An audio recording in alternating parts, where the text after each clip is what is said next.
ಗಂ ಗಣಪತಿಯೇ ನಮಃ. ಎಲ್ಲರಿಗೂ ನಮಸ್ಕಾರ. ಇವತ್ತಿನಿಂದನೇ ಪಿತೃಪಕ್ಷ ಆರಂಭ ಆಗ್ತಾ ಇದೆ. ನಮಗೆ ಅಕ್ಟೋಬರ್ 2ನೇ ತಾರೀಕು ತನಕ ಪಿತೃಪಕ್ಷ ಇರುತ್ತೆ. ಹಾಗಾಗಿ 16 ದಿನಗಳ ಕಾಲ ನಾವು ಹಿರಿಕರನ್ನು ನೆನೆದು ಅವರಿಗೆ ಪಿಂಡ ದಾನವನ್ನು ಮಾಡೋದಾಗಲಿ ಅಥವಾ ಪಿತೃ ತರ್ಪಣವನ್ನು ಕೊಡೋದಾಗಲಿ ಅಥವಾ ಕಾಗೆಗಳಿಗೆ ಊಟವನ್ನು ಹಾಕೋದು, ಹಸುಗಳಿಗೆ ರೊಟ್ಟಿಯನ್ನು ತಿನ್ನಿಸೋದು, ನಾಯಿಗೆ ಊಟವನ್ನು ಹಾಕೋದು ಕೂಡ ತುಂಬಾ ಒಳ್ಳೆಯದು. ಇದರಿಂದ ಪಿತೃದೋಷ ಅನ್ನೋದು ಪರಿಹಾರ ಆಗುತ್ತೆ. ಇದನ್ನು ಒಂದೇ ದಿನ ಮಾಡಬೇಕು ಅಂತಲ್ಲ ಸ್ನೇಹಿತರೆ, 16 ದಿನಗಳಲ್ಲಿ ನಿಮಗೆ ಎಷ್ಟು ದಿನ ಆಗುತ್ತೋ ಅಷ್ಟು ದಿನಗಳ ಕಾಲ ಮಾಡ್ಬೋದು. ಇನ್ನು ಈ ದಿನ ಸಂಜೆ ನಮಗೆ ಹುಣ್ಣಿಮೆ ಇರೋದ್ರಿಂದ ದೀಪ ಹಚ್ಚುವ ಸಮಯದಲ್ಲಿ ದೀಪದಲ್ಲಿ ಯಾವ ಒಂದು ವಸ್ತುವನ್ನು ಹಾಕಬೇಕು ಅಂತಲೂ ತಿಳಿಸ್ಕೊಡ್ತಾ ಇದ್ದೀನಿ. ಇನ್ನು ಇಂದಿನಿಂದ 25 ವರ್ಷಗಳವರೆಗೆ ಈ ರಾಶಿಯವರಿಗೆ ರಾಜಯೋಗ ಬರ್ತಾ ಇದೆ. ಇವತ್ತಿನಿಂದನೇ ಶುರು ಆಗ್ತಾ ಇದೆ. ಅವರಿಗೆ 25 ವರ್ಷಗಳವರೆಗೆ ರಾಜಯೋಗ ಇರುತ್ತೆ. ಇನ್ನು ಮನೆ ತಗೊಳ್ಳೋದಾಗ್ಬೋದು, ವಾಹನ ಖರೀದಿ ಮಾಡೋದಾಗ್ಬೋದು ಅಥವಾ ಆಸ್ತಿ ಪಾಸ್ತಿ ಖರೀದಿ ಮಾಡೋದಾಗ್ಬೋದು, ಎಲ್ಲವೂ ಅವರಿಗೆ ಒಲಿದು ಬರುತ್ತೆ. ಸುಖದ ಸುಪ್ಪತ್ತಿಗೆಯಲ್ಲಿಯೇ ಜೀವನ ನಡೆಸ್ತಾರೆ. ಹಾಗಾಗಿ ಇವರಿಗೆ ತುಂಬಾ ಒಳ್ಳೆಯ ದಿನಗಳು ಶುರು ಆಗುತ್ತೆ. ಸುಮಾರು 25 ವರ್ಷಗಳ ಕಾಲ ಇರುತ್ತೆ. ಹಾಗಾಗಿ ಈ ರಾಶಿಗಳು ಯಾವುವು ಅಂತಲೂ ತಿಳಿಸ್ಕೊಡ್ತಾ ಇದ್ದೀನಿ. ಮೊದಲನೇ ರಾಶಿ ಮೇಷರಾಶಿ. ಮೇಷರಾಶಿಯವರು ಇಂದಿನಿಂದ ಈ ರಾಶಿಯವರ ಜೀವನದಲ್ಲಿ ಸುವರ್ಣ ಕಾಲ ಆರಂಭ ಆಗ್ತಾ ಇದೆ. ಮನೆ ಆಗ್ಬೋದು ಅಥವಾ ಕಚೇರಿಯಲ್ಲಾಗಲಿ ನೆಮ್ಮದಿಯ ಬದುಕು ನಿಮ್ಮದಾಗತ್ತೆ. ಮನೆ, ಕಾರು, ಜಮೀನು ಖರೀದಿ ಯೋಗ ಅನ್ನೋದು ಕೂಡಿ ಬರ್ತಾ ಇದೆ. ಇಷ್ಟು ದಿನ ಏನು ಮೇಷರಾಶಿಯವರು ತುಂಬಾ ಕಷ್ಟಪಟ್ಟಿದ್ರಿ, ನನಗೇನೂ ತೊಗೊಳಕ್ಕಾಗ್ತಾ ಇರಲಿಲ್ಲ, ನೆಮ್ಮದಿ ಜೀವನ ಇರಲಿಲ್ಲ ಅನ್ನೋರೆಲ್ಲ ಇವತ್ತಿನಿಂದ ನಿಮಗೆ 25 ವರ್ಷಗಳ ಕಾಲ ರಾಜಯೋಗ ಅನ್ನೋದು ಇದೆ. ಹಾಗಾಗಿ ಎಲ್ಲವೂ ಅಂದರೆ ಮನೆ ಆಗ್ಬೋದು ಅಥವಾ ಕಾರ್ ಆಗ್ಬೋದು, ಜಮೀನೆಲ್ಲ ಖರೀದಿ ಮಾಡುವ ಅವಕಾಶಗಳು ನಿಮಗೆ ಕೂಡಿ ಬರ್ತಾ ಇದೆ. ಇನ್ನು ಎರಡನೇ ರಾಶಿ ವೃಷಭ ರಾಶಿ. ವೃಷಭ ರಾಶಿಯವರು ಎಷ್ಟೋ ದಿನದಿಂದ ಸಾಲ ನನಗೆ ತೀರ್ಸೋಕ್ಕೆ ಆಗ್ತಾ ಇಲ್ಲ, ಅದರಿಂದ ನನಗೆ ಮುಕ್ತಿನೇ ಸಿಗ್ತಾ ಇಲ್ಲ ಅನ್ನೋರು ವೃಷಭ ರಾಶಿಯವರಿಗೆ ಎಷ್ಟೇ ಸಾಲ ಇದ್ರೂ ಸಂಪೂರ್ಣವಾಗಿ ನಿಮಗೆ ಇದರಿಂದ ಮುಕ್ತಿ ಸಿಗುತ್ತೆ ಅಂತಲೇ ಹೇಳ್ಬೋದು. ಕೆಲಸ ಕಾರ್ಯಗಳಲ್ಲೂ ಯಶಸ್ಸು ನಿಮ್ಮನ್ನು ಅರಿಸಿಕೊಂಡು ಬರುತ್ತೆ. ನೀವು ಪಡುವ ಶ್ರಮಕ್ಕೆ ಉತ್ತಮ ಪ್ರತಿಫಲ ಅನ್ನೋದು ಖಂಡಿತ ನಿಮಗೆ ಸಿಗುತ್ತೆ. ಹಾಗಾಗಿ ವೃಷಭ ರಾಶಿಯವರೆಗೂ ಕೂಡ ಒಳ್ಳೆಯ ಟೈಮು, ತುಂಬಾ ಒಳ್ಳೆಯ ರಾಜಯೋಗ ಬಂದಿದೆ ಅಂತಲೇ ಹೇಳ್ಬೋದು. ಇನ್ನು ಮೂರನೇ ರಾಶಿ ಯಾವುದು ಅನ್ನೋದಾದರೆ ಮಿಥುನ ರಾಶಿ. ಮಿಥುನ ರಾಶಿಯವರು ಏನೇ ಕೆಲಸಕ್ಕೆ ಕೈ ಹಾಕಿದ್ರೂ ಕೂಡ ಜಯ ಅನ್ನೋದು ನಿಮ್ದಾಗ್ತಾ ಹೋಗುತ್ತೆ. ಇದರವರೆಗೆ ಅನುಭವಿಸಿದ ಕಷ್ಟಗಳಾಗ್ಬೋದು ಹಂತ ಹಂತವಾಗಿ ನಿಮಗೆ ಕಡಿಮೆ ಆಗ್ತಾ ಬರುತ್ತೆ. ಒಟ್ಟಿನಲ್ಲಿ ಸಂತೋಷ, ನೆಮ್ಮದಿ ಜೀವನ ಅನ್ನೋದು ನಿಮ್ದಾಗತ್ತೆ.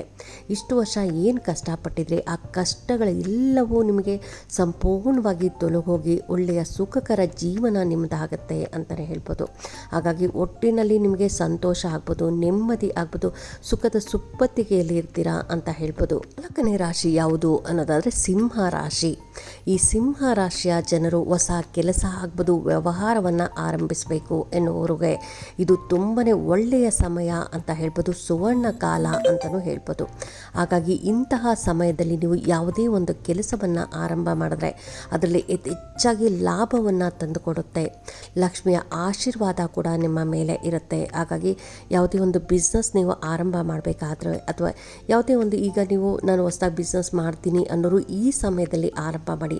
ನಿಮಗೆ ಇದರಿಂದ ಒಳ್ಳೆಯ ಲಾಭ ಅನ್ನೋದು ಸಿಗುತ್ತೆ. ಅಥವಾ ಒಳ್ಳೆಯ ಕೆಲಸಕ್ಕೆ ನೀವು ಅಪ್ಲಿಕೇಶನ್ ಹಾಕೋದಾಗಲಿ, ಒಳ್ಳೆಯ ಕೆಲಸಕ್ಕೆ ಸೇರೋದಾಗಲಿ, ಇದರಿಂದ ಕೂಡ ನಿಮಗೆ ಒಳ್ಳೆಯ ಲಾಭ ಬರುತ್ತೆ. ಯಾವುದೇ ಒಂದು ವ್ಯವಹಾರಕ್ಕೆ ಕೈ ಹಾಕೋದು ನಿಮಗೆ ಅದರಲ್ಲಿ ಸಕ್ಸಸ್ ಅನ್ನೋದು ಕಾಣ್ತಾ ಬರ್ತೀರಾ. ಇದು ತುಂಬಾ ಒಳ್ಳೆಯ ಸಮಯ ಸಿಂಹ ರಾಶಿಯವರಿಗೆ.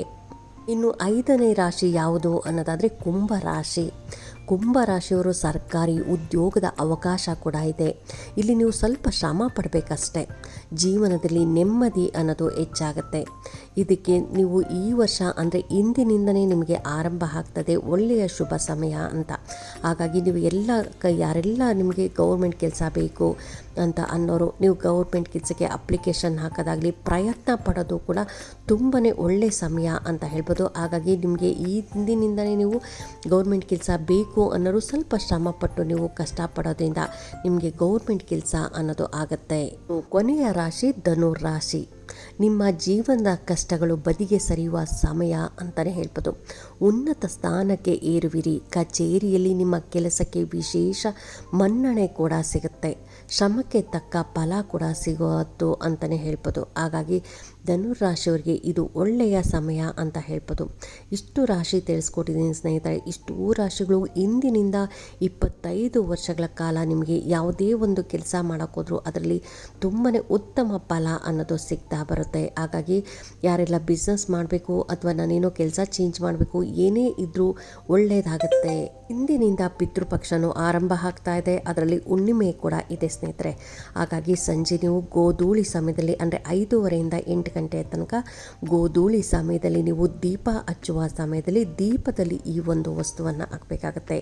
ಕೈಕಾಲು ಮುಖ ಎಲ್ಲ ತೊಳ್ಕೊಂಡು ಇನ್ನೇನು ದೀಪ ಹಚ್ತಿರಲ್ಲ ಆ ಸಮಯದಲ್ಲಿ ದೇವ್ರ ಮನೇಲಿ ಒಂದು ಮಣೆ ಅಥವಾ ಚಾಪೆ ಹಾಕ್ಕೊಂಡು ಕೂತ್ಕೊಂಡು ನೀವು ಮಹಾಲಕ್ಷ್ಮಿ ಫೋಟೋ ಮುಂದೆ ದೀಪ ಹಚ್ತಿರಲ್ಲ ಆ ದೀಪದಲ್ಲಿ ಈ ಒಂದು ವಸ್ತುವನ್ನು ಹಾಕಬೇಕಾಗತ್ತೆ.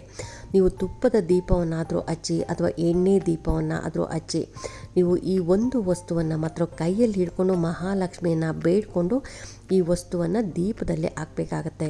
ಆ ವಸ್ತು ಯಾವುದು ಅನ್ನೋದಾದರೆ ಚಕ್ಕೆ ಪೌಡರ್. ಎಲ್ಲರ ಮನೆಯಲ್ಲಂತೂ ಚಕ್ಕೆ ಇದ್ದೇ ಇರುತ್ತೆ. ನಾವು ಮಸಾಲ ಪದಾರ್ಥಗಳಲ್ಲಿ ಯೂಸ್ ಮಾಡ್ತಿರಲ್ಲ ಚಕ್ಕೆ, ಆ ಚಕ್ಕೆ ಅಂದರೆ ಸಿನಮಿನ್ ಪೌಡರ್. ಈ ಪೌಡರನ್ನು ಒಂದು ಚಿಟಿಕೆ ಆಗಷ್ಟು ನೀವು ಕೈಯಲ್ಲಿ ಹಿಡ್ಕೊಂಡು ನಿಮ್ಮ ಕಷ್ಟಗಳಿದೆ ಏನಂತ ಹೇಳ್ಕೊಂಡು ಅಮ್ಮ ನನ್ನ ಕಷ್ಟಗಳನ್ನೆಲ್ಲ ಬಗೆಹರಿಸಮ್ಮ ಅಂತ ನೀವು ಮಹಾಲಕ್ಷ್ಮಿಯನ್ನು ಬೇಡ್ಕೊತ ದೀಪದಲ್ಲಿ ಹಾಕಬೇಕಾಗತ್ತೆ ಸ್ನೇಹಿತರೆ. ಈ ರೀತಿ ಹಾಕೋದ್ರಿಂದ ನಿಮ್ಮ ಮನೆಗೆ ಧನಾಕರ್ಷಣೆ ಅನ್ನೋದು ಹೆಚ್ಚಾಗುತ್ತೆ. ನಿಮ್ಮ ಮನೋಕಾಮನೆ ಅನ್ನೋದು ಹೆಚ್ಚಾಗುತ್ತೆ. ಅಂದರೆ ನೀವು ಏನು ಬೇಡ್ಕೊಂಡ್ರೆ ಅದು ಆಗುತ್ತೆ ಅಂತಲೇ ಹೇಳ್ಬೋದು. ಹಾಗಾಗಿ ಎಲ್ಲರೂ ಮಾಡ್ಕೊಳ್ಳಿ, ಎಲ್ಲರಿಗೂ ಒಳ್ಳೆಯದಾಗಲಿ. ಇನ್ನೂ ನನ್ನ ವಿಡಿಯೋಗಳನ್ನ ಹೆಚ್ಚು ಶೇರ್ ಮಾಡಿ, ಹೆಚ್ಚು ಲೈಕ್ ಮಾಡಿ ಅಂತ ತಿಳಿಸ್ತಾ ನೆಕ್ಸ್ಟ್ ವಿಡಿಯೋದಲ್ಲಿ ಇನ್ನೂ ಒಳ್ಳೆಯ ಉಪಯುಕ್ತ ಮಾಹಿತಿಯೊಂದಿಗೆ ನಿಮಗೆ ಸಿಗ್ತಾ ಇದ್ದೀನಿ ಸ್ನೇಹಿತರೆ. Thank you.